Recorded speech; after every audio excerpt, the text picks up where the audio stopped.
Film ini dibuka di hamparan gunung es yang sangat luas. Di tengah luasnya padang es, sebuah kereta kuda melaju dengan sangat kencang membawa muatan berbentuk jeruji besi. Tujuan kereta kuda itu untuk mengantarkan muatannya ke menara yang berada di tengah gurun es. Menara ini adalah sebuah penjara yang terisolir dari para manusia, tempat di mana para kriminal yang melakukan kejahatan besar ditahan. Sesampainya kereta kuda itu di menara, para sipir dikejutkan dengan sosok makhluk yang turun dari jeruji besi.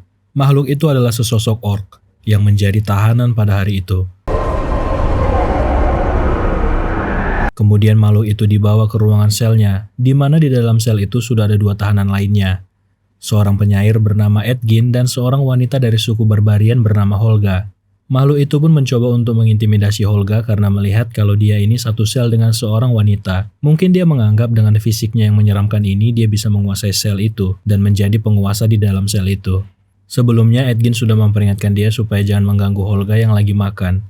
Namun makhluk ini tidak mendengarkan apa kata Edgin. Bad once you get to know me. Apa yang diperingatkan Edgin pun terjadi. Dengan mudahnya Holga melumpuhkan makhluk berwujud mengerikan itu yang berukuran lebih besar darinya. Setiap harinya kegiatan para tawanan ini mengumpulkan dan memecahkan es. Di hari itu Edgin mendapatkan sebuah informasi kalau besok Dewa Pembebasan bersyarat datang. Dia sangat berharap kalau besok para dewan ini bisa mempertimbangkan untuk membebaskan mereka dari sisa masa tahanan. Tibalah hari di mana Edgin dan Holga dibawa ke hadapan Dewan Pembebasan bersyarat. Sebelumnya, Edgin dan Holga ini dipenjara akibat kejahatan pencurian besar-besaran dan juga penipuan. Ini adalah tahun kedua mereka di dalam penjara ini. Tugas Dewan adalah untuk menentukan apakah mereka ini layak untuk diampuni.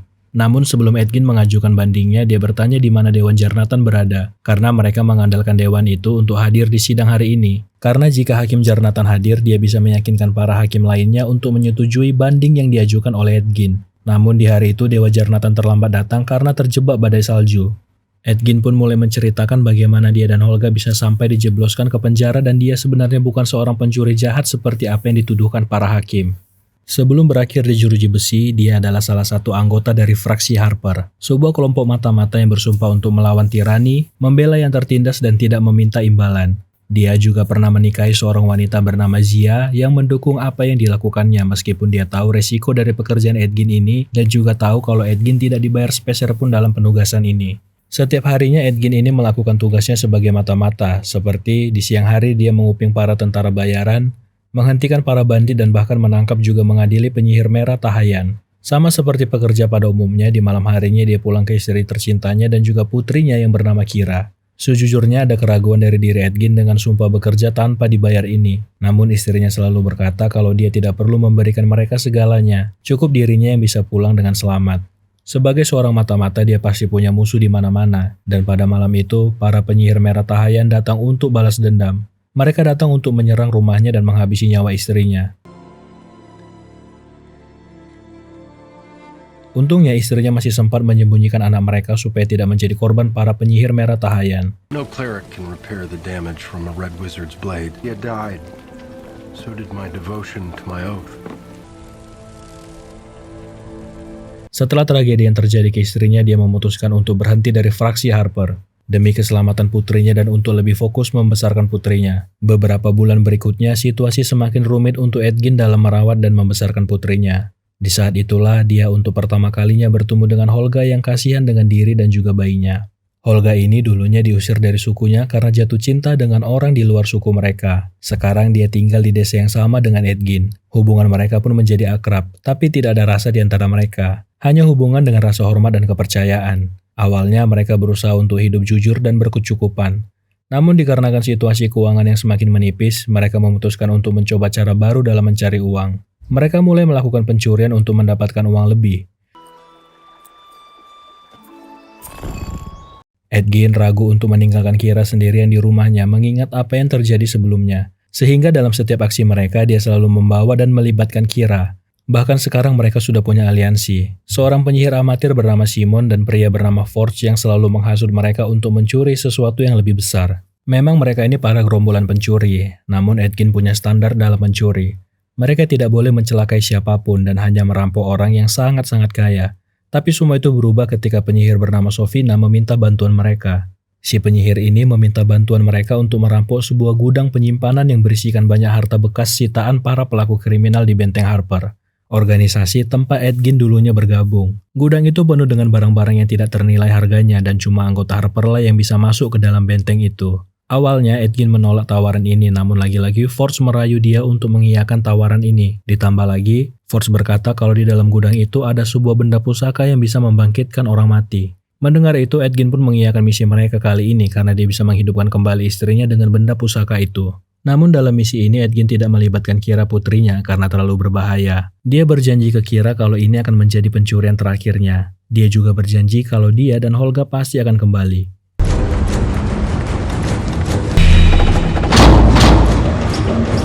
Sampailah mereka di Benteng Harper. Ketika berada di dalam gudang penyimpanan, si penyihir mengambil sebuah benda berbentuk trompet. Sedangkan Edgin menemukan apa yang dia cari. Sebuah benda pusaka yang bisa menghidupkan orang mati. Namun ketika benda itu diambil dari tempatnya, dia tidak tahu kalau ada sistem keamanan yang berbentuk seperti jaring laba-laba yang menjaga benda itu. Dan ketika jaring laba-laba itu putus, alarm di tempat itu pun berbunyi. Seketika mereka dikepung oleh para penjaga, namun penyihir punya kemampuan yang sangat luar biasa. Di mana dia bisa membuat sihir yang bisa menghentikan waktu dan menjebak para penjaga di dalam sihirnya.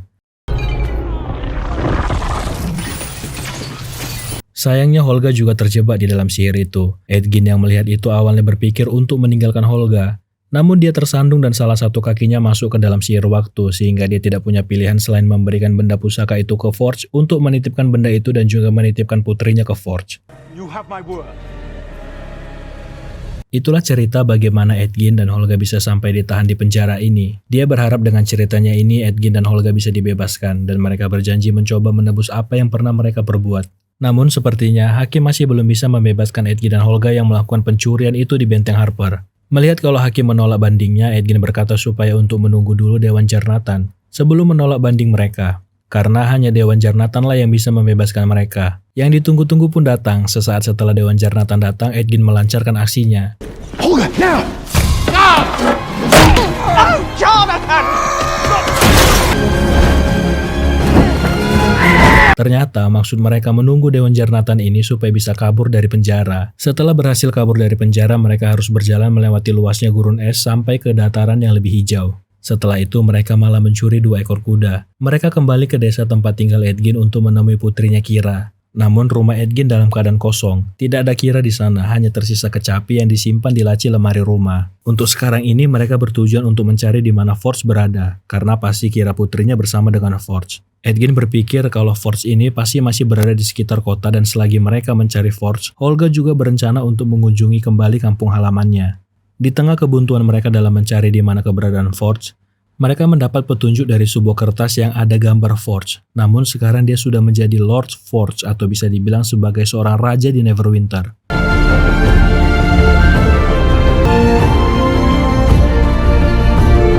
Sampailah mereka di kerajaan Neverwinter yang lagi ramai-ramainya kedatangan orang-orang dari berbagai tempat. Karena dalam waktu dekat, kerajaan ini akan mengadakan pertandingan yang biasa disebut dengan High Sun.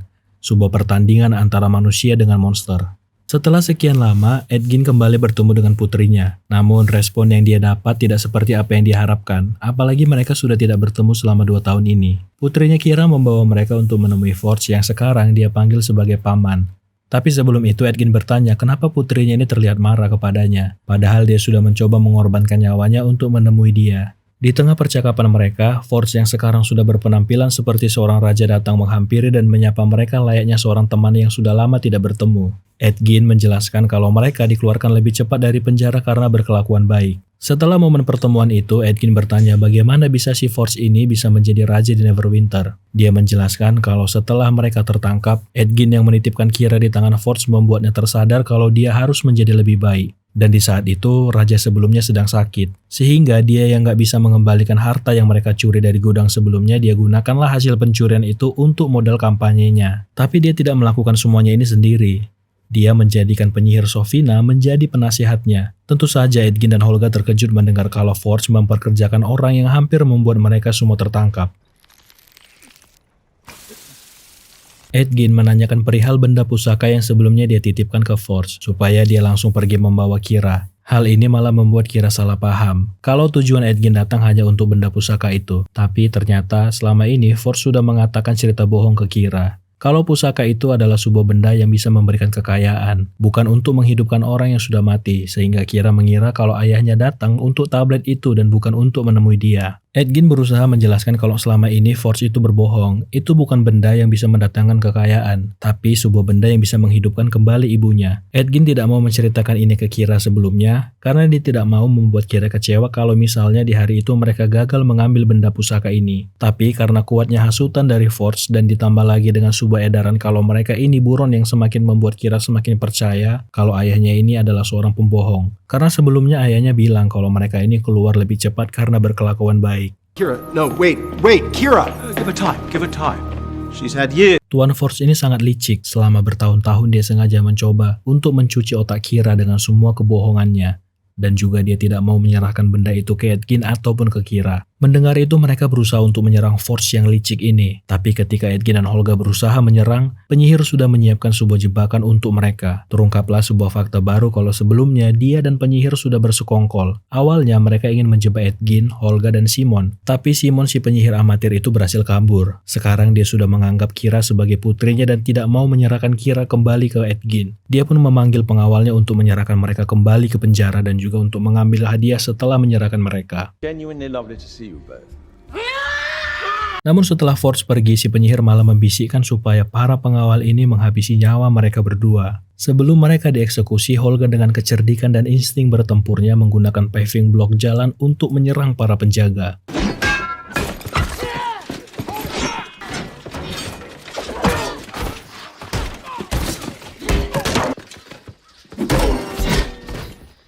Sementara itu, Lord Forge yang masih saja berbohong kalau ayahnya Kira sudah pergi dan membawa benda pusaka yang menghasilkan kekayaan bersamanya. Dia juga mengatakan kalau meskipun ayahnya tidak ada, dia akan selalu ada bersama dengan Kira seolah-olah dialah orang baiknya. I always will.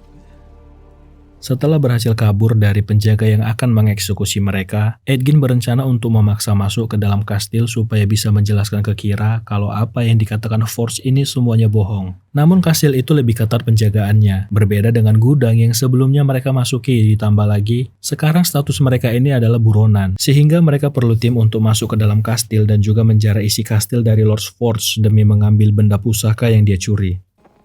No one can hold a candle to this trick. Orang pertama yang akan mereka rekrut adalah Simon, yang lagi memperhatikan sihirnya dalam sebuah pertunjukan. Namun sebenarnya tujuannya Simon bukan untuk menunjukkan sihirnya, tetapi untuk mengalihkan perhatian orang-orang yang berada di sana. Dia mencoba untuk mencuri harta mereka. Sudah 2 tahun berlalu tapi tidak ada perkembangan yang signifikan dari ilmu sihir yang dia kuasai. Bahkan aksinya ketahuan dikarenakan tidak lihainya dia dalam menggunakan sihirnya.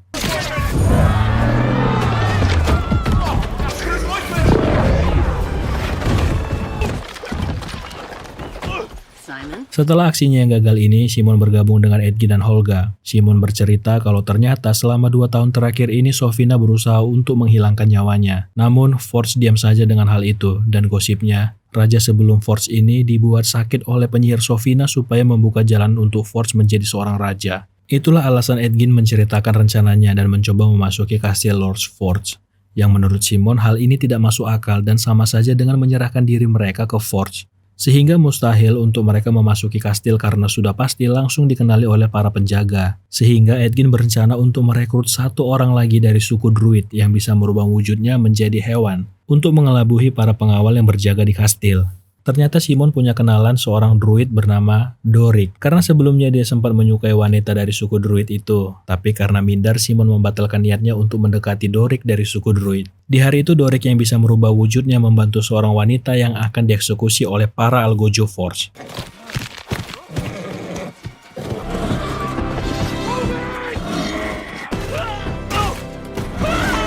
What is that again?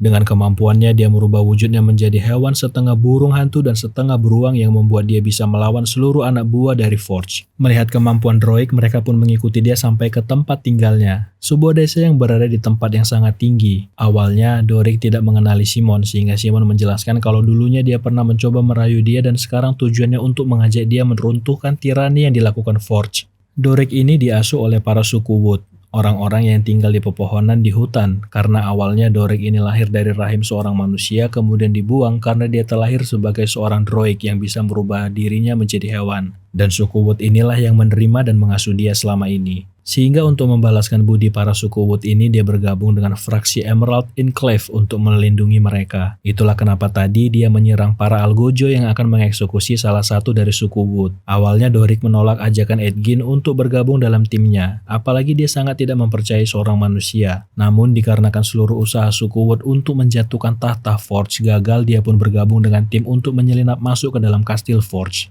Doing this for the people who took me in when no one else would. Sementara itu di kastil Forge, penyihir Sofina menggunakan benda pusaka berbentuk trompet yang sebelumnya dia curi. Dia menggunakan benda ini untuk memanggil arwah dari nenek moyangnya. Ternyata penyihir ini berasal dari suku penyihir merah Tayan. Dia punya misi rahasia dari leluhurnya, namun kita tidak tahu rencana jahat apa yang akan dia lakukan. Solace in knowing that your work here is nearly complete.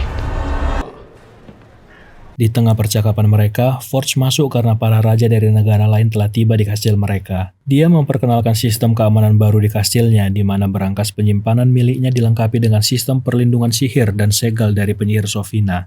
The vault itself. Sehingga para raja ini bisa menitipkan harta benda mereka untuk diamankan di kastilnya. Dia juga mengadakan pertandingan yang sebelumnya ini sudah dihentikan oleh raja sebelumnya. Mereka bertanya kenapa malah pertandingan yang dianggap brutal oleh raja sebelumnya ini diadakan kembali oleh Raja Forge. Tapi Forge menganggap kalau dengan pertandingan ini bisa menaikkan para wisatawan dari negara lain untuk datang ke Neverwinter. Di tengah percakapan mereka, penyihir Sofina menyadari keberadaan dari droid yang berubah wujudnya menjadi lalat dan menguping percakapan mereka.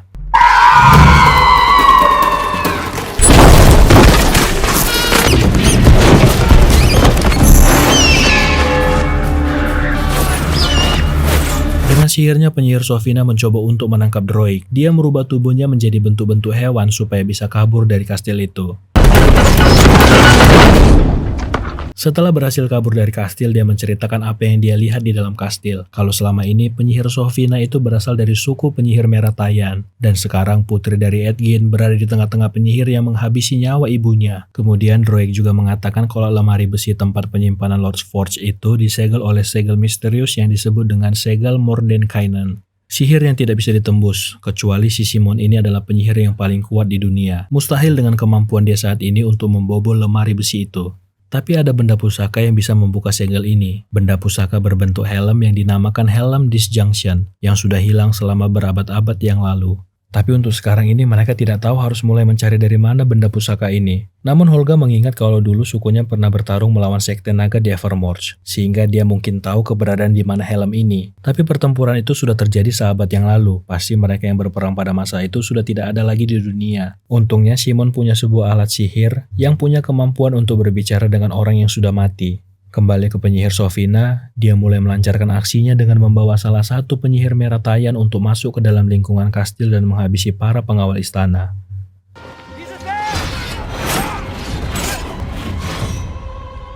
Sementara itu, Edgin dan timnya yang sudah sampai di tempat tinggal Holga sebelum dia diusir dan pindah ke desa yang sama dengan Edgin. Dia kembali bertemu dengan Marlemin, mantan suaminya.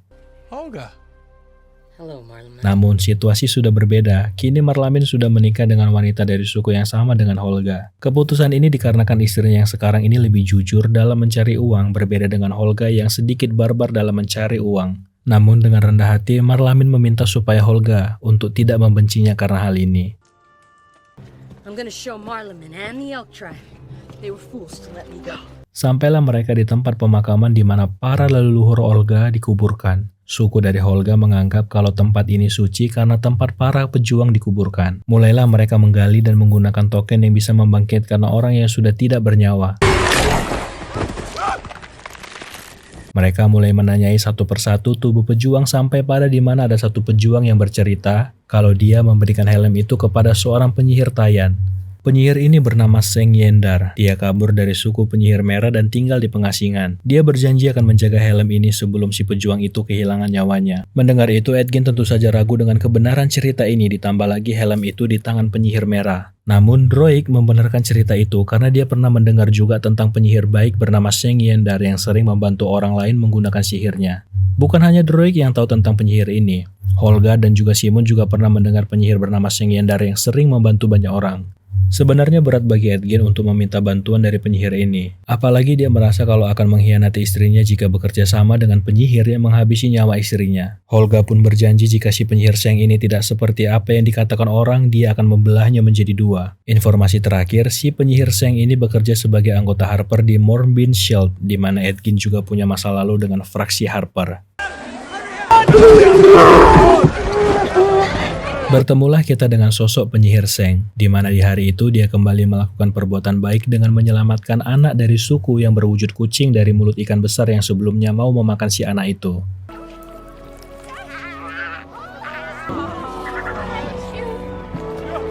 Setelah melihat itu, tetap saja Edgin masih ada keraguan dalam dirinya dengan penyihir ini. Sehingga Holga yang mulai memperkenalkan siapa mereka dan tujuan mereka untuk meminta bantuan darinya untuk mencari di mana helm yang bisa membuka segel.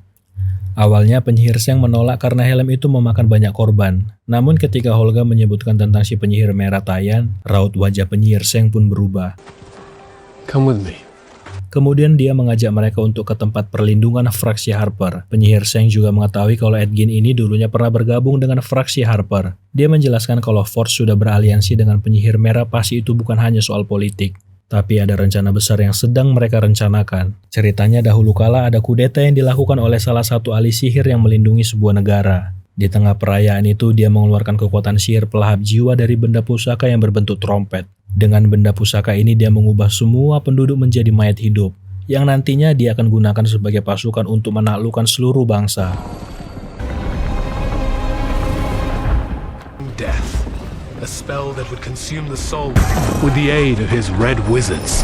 Seng sendiri adalah salah satu orang yang berhasil selamat dari tragedi itu. Namun tragedi itu meninggalkan bekas di dirinya yang membuat dia bisa menggunakan sihir. Dia berjanji akan membantu Edgin, namun dengan syarat ketika Edgin berhasil menjara seluruh harta Forge, dia harus juga membagikannya untuk seluruh penduduk di negara itu. Dan perjanjian mereka ini diikat dengan sebuah sumpah. Namun ternyata helm ini sudah tidak ada di tangan Seng, melainkan dia meletakkannya di perut Underdark, sebuah tempat yang jauh di dalam perut bumi. Today's track, should the way become too dim, you may take my hand. Sebelum lebih dalam memasuki tempat itu, Seng memperingatkan kalau tempat ini berbahaya dan sangat gelap. Di tengah perjalanan, mereka harus berhadapan dulu dengan makhluk berbentuk otak yang bisa memakan otak para makhluk hidup, terutama yang punya kecerdasan lebih.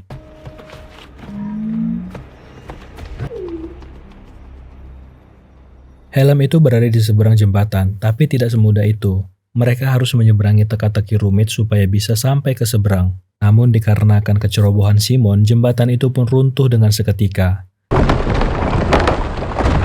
Awalnya Holga punya ide untuk mengikat tali dan melemparkan kapak ke seberang. Namun ketika mengeluarkan seluruh barang bawaannya, Simon memperhatikan sesuatu yang menarik. Selama ini, tongkat yang dipakai Marlamin untuk berjalan ternyata sebuah alat untuk membuat sebuah portal.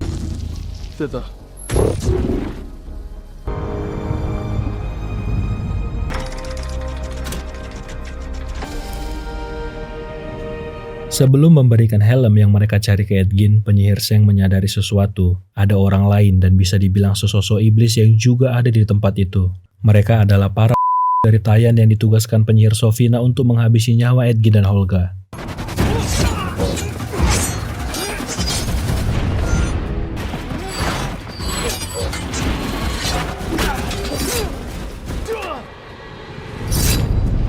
Awalnya memang Seng bisa melumpuhkan mereka, tapi seperti yang diceritakan sebelumnya, penyihir sudah mengubah mereka menjadi mayat hidup, sehingga mereka bisa kembali hidup.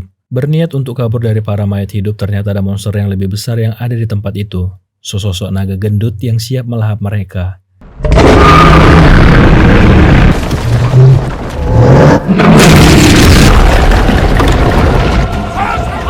Kalau dari tulang belulang yang ada di sana, dia sudah banyak melahap para makhluk hidup yang datang ke tempat ini. Satu persatu para mayat hidup suruhan dari penyihir Sofina dilahap oleh si naga gendut. Edgin dan yang lainnya pun mencoba untuk menyelamatkan diri mereka.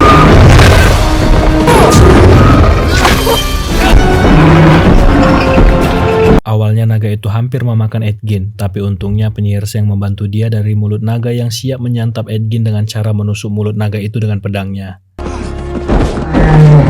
Naga itu masih belum berhenti mengejar mereka. Sekarang mereka terjebak di situasi di mana mereka sekarang berada di gua dan ada air laut yang mulai menggenangi tempat itu. Yang artinya sekarang ini mereka berada di bawah laut. Edgin punya ide. Dia meminta untuk Holga menyerang si naga, kemudian meminta Simon juga menggunakan sihir yang mengeluarkan api dari jentiknya.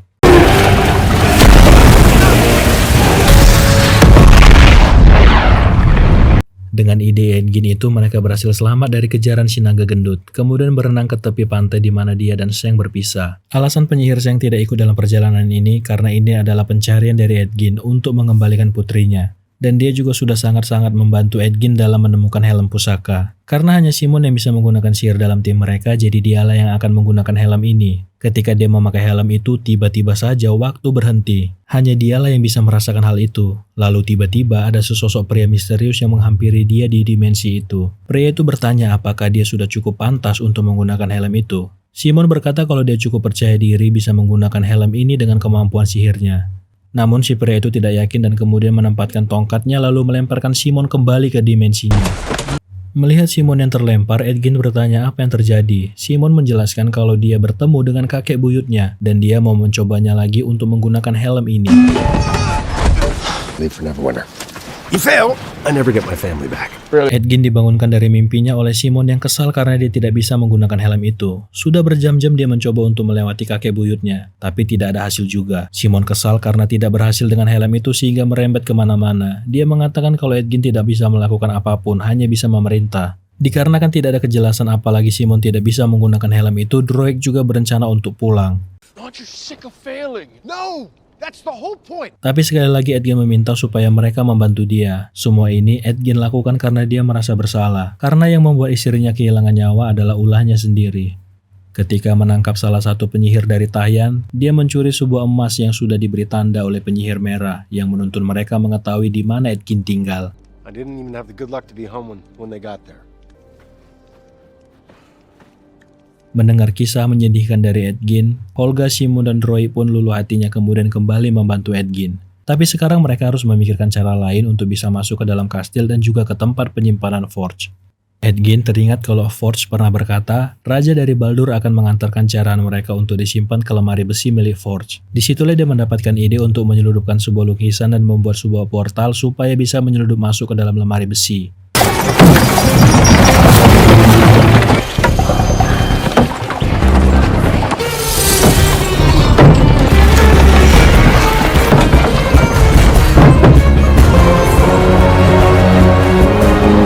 Memang mereka berhasil menyeludupkan lukisan itu, namun kendalanya sekarang lukisan menghadap ke lantai, jadi Edgin tidak bisa masuk melalui portal. Sehingga mau tidak mau mereka kembali ke rencana awal untuk menyelinap masuk ke dalam kastil, dan Simon dipercayakan untuk kembali mencoba menggunakan helm supaya bisa membuka segel yang menjaga pintu lemari besi.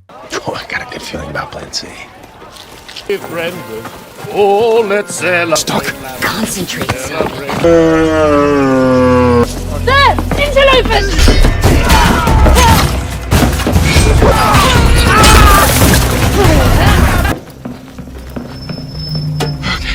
Aksi Simon yang mencoba membobol lemari besi ini ketahuan oleh para penjaga.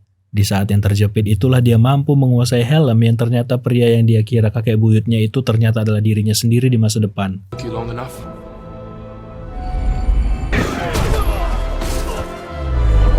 Simon!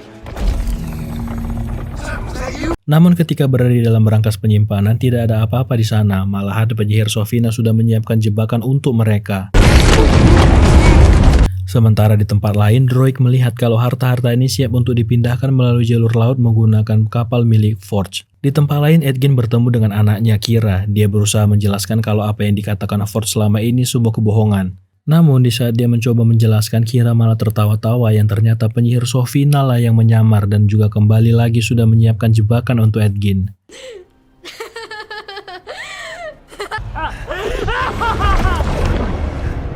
Unlike me, she had no idea you were coming. I don't think she knows. Sekarang Edgin dan lainnya dihadapkan dalam sebuah pertandingan di mana mereka harus berjuang mempertahankan hidup mereka dalam sebuah labirin yang penuh dengan monster.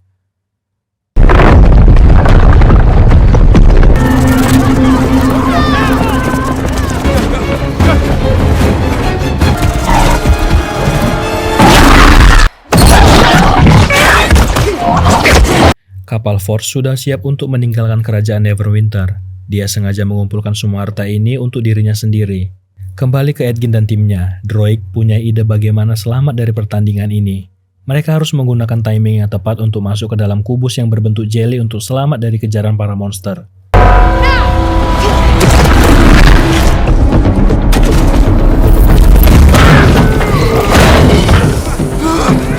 Setelah keluar dari kubus itu, mereka menunggu Forge yang siap kabur membawa seluruh harta benda yang dia jara. Edgin juga menjelaskan ke Kira kalau dia sebenarnya mencuri benda pusaka ini untuk membangkitkan ibunya, bukan untuk kekayaan. Edgin pun mengajak Kira untuk ikut dengan mereka, dan dengan benda pusaka ini mereka bisa kembali bersama dengan ibunya. Mendengar itu, Kira mau ikut dengan ayahnya, tapi dengan cepat Lord Forge menawan Kira dan mengancam Edgin kalau dia akan menghilangkan nyawa Kira kalau sampai dia tidak membiarkan dia pergi. Disitulah sifat asli dari Forge muncul. Holga yang sudah kesal dengan Forge ini melihat momentum untuk menyerang dia. Nobody hurts my bug. Mereka kabur menggunakan kapal milik Forge. Tapi dalam perjalanan mereka harus terhenti dan kembali ke kastil Neverwinter untuk menyelamatkan penduduk kota yang akan dijadikan mayat hidup oleh penyihir Sofina. Karena dia sudah mengaktifkan mantra yang dulu pernah digunakan penyihir yang mengkudeta negara tempat Seng berada. Untuk menepati janji Edgin dengan Seng, dia menggunakan portal untuk menyebarkan seluruh harta milik Forge dari balon udara.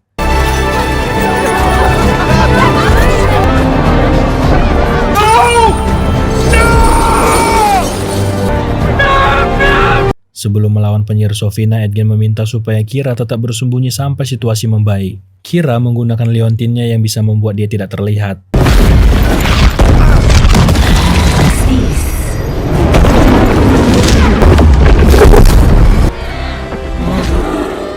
Penyihir Sofina ini sangat kuat, bahkan dia bisa membuat patung naga menjadi hidup dan menyerang mereka.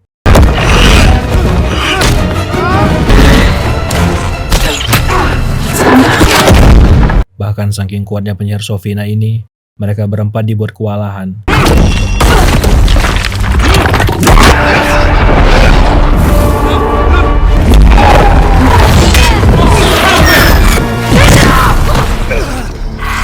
Lalu kembali lagi penyihir Sofina menggunakan senjata pamungkasnya, yaitu sihir yang bisa menghentikan waktu. Namun ada yang aneh, wujud penyihir Sofina tiba-tiba saja menua, dan Edgin malah kembali bergerak. Yang ternyata ini semua adalah sebuah pengalihan yang mereka lakukan, supaya Kira yang tidak terlihat menaruh gelang di lengan penyihir Sofina. Sebuah gelang yang bisa menghentikan sihir waktu dari Sofina.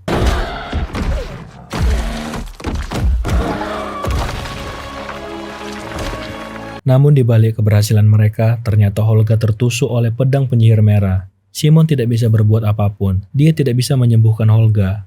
Melihat Holga yang tertusuk, Kira sangat sedih karena selama dia bertumbuh usianya, Holga yang selalu bersama dengan dia. Sekarang Edgin berada di sebuah pilihan yang sulit. Apakah dia harus menyelamatkan Holga atau mengembalikan istrinya?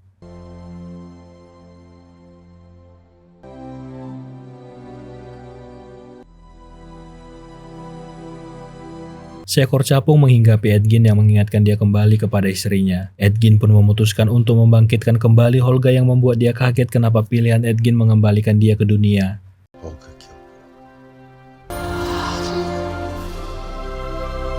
Tapi itu tidak penting sekarang karena yang penting Kira bisa kembali bersama dengan Holga dan juga Holga kembali bersama dengan mereka.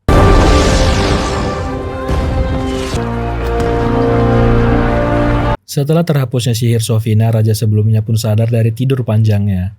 Raja menghadiahkan medali pahlawan ke Edgin dan timnya, dan juga sekarang mereka dalam perlindungan Raja Neverwinter. Mereka juga diberikan tanah untuk tinggal di sana.